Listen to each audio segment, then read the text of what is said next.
নাকি ইরান? কার বায়ুসেনা বেশি শক্তিশালী? কে জিতবে আধিপত্যের লড়াই? কোন দেশের সামরিক খাতে কত যুদ্ধবিমান রয়েছে? এই পর্যায়ে কে বেশি শক্তিশালী, ইসরায়েল নাকি ইরান? ইসরায়েলের F-35 বনাম ইরানের শাহেদ ড্রোন, কোনটা বেশি ভয়ঙ্কর? আকাশে শুরু হতে চলেছে মিডল ইস্ট শোডাউন। কে কতটা প্রস্তুত? যুদ্ধবিমান নাকি ড্রোনে বাজিমাত? ইসরায়েল ইরান সংঘাতের নতুন সমীকরণ।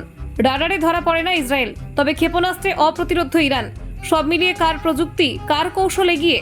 দেখুন, ইসরায়েলের বায়ুসেনা আজ বিশ্বের অন্যতম আধুনিক ও কার্যকর যুদ্ধবিমান বাহিনী হিসেবে প্রতিষ্ঠিত। যুক্তরাষ্ট্রের কাছ থেকে পাওয়া উন্নত প্রযুক্তি ও দেশীয়ভাবে বিকাশ করা সেন্সর, সফটওয়্যার এবং অস্ত্র ব্যবস্থার সাহায্যে তারা একেবারে নিখুঁত আঘাত হানার ক্ষমতা অর্জন করেছে। ইসরায়েলের সবথেকে উল্লেখযোগ্য শক্তি হলো তাদের মাল্টি রোল ফাইটার জেট, যার মধ্যে রয়েছে F-35I আদির, F-15I রাম এবং F-16I সুফা। এই সব বিমান শুধু আকাশ যুদ্ধে নয়, গভীর স্থলভাগে গিয়ে নির্দিষ্ট লক্ষ্যবস্তুতে আঘাত হানতে পারদর্শী। F-35I স্টিলথ প্রযুক্তিতে তৈরি, যার ফলে শত্রুর রাডারে ধরা পড়ে না। F-15I দীর্ঘপাল্লা স্ট্রাইক মিশনে অত্যন্ত কার্যকর, আর F-16 বহুমুখী ব্যবহারযোগ্য। ইসরায়েলি বায়ুসেনার আরও একটি বড় শক্তি হলো তাদের ড্রোন ফ্লিট। বিভিন্ন আকার ও ক্ষমতার অজস্র ড্রোন তারা তৈরি করেছে এবং বিশ্বের বহু দেশে রফতানি করেছে। শুধু আকাশ থেকে নজরদারি নয়, এই ড্রোনগুলি অস্ত্রবাহী এবং নির্দিষ্ট লক্ষ্যবস্তু ধ্বংসে সক্ষম। এর পাশাপাশি রয়েছে আকাশ প্রতিরক্ষায় সুপ্রসিদ্ধ আয়রন ডোম সিস্টেম, যা ছোট থেকে মাঝারি পাল্লার ক্ষেপণাস্ত্র প্রতিহত করতে সক্ষম। একই সঙ্গে আছে ডেভিড স্লিং এবং অ্যারো 3 এর মতো উন্নত প্রতিরক্ষা ব্যবস্থা, যা দীর্ঘপাল্লার ব্যালিস্টিক ক্ষেপণাস্ত্র ধ্বংস করতে পারে। অন্যদিকে ইরানের বায়ুসেনার কাঠামো অনেকটাই পুরনো প্রযুক্তির ওপর ভিত্তি করে তৈরি।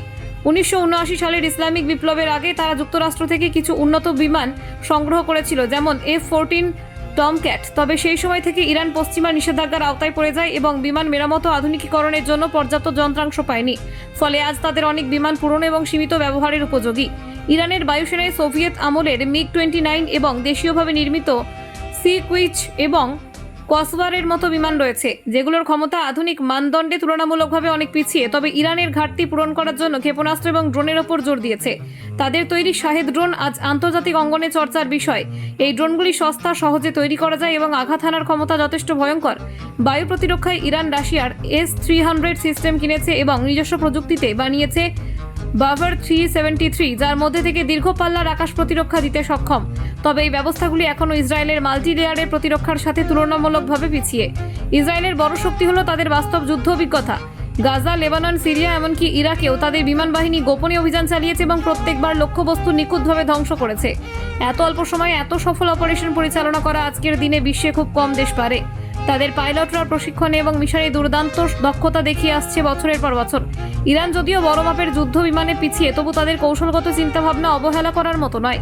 তারা আকাশ যুদ্ধে দিয়ে ক্ষেপণাস্ত্র, ড্রোন ও অসম লড়াইয়ের মাধ্যমে শত্রুর ক্ষয় সাধন করতে চায়।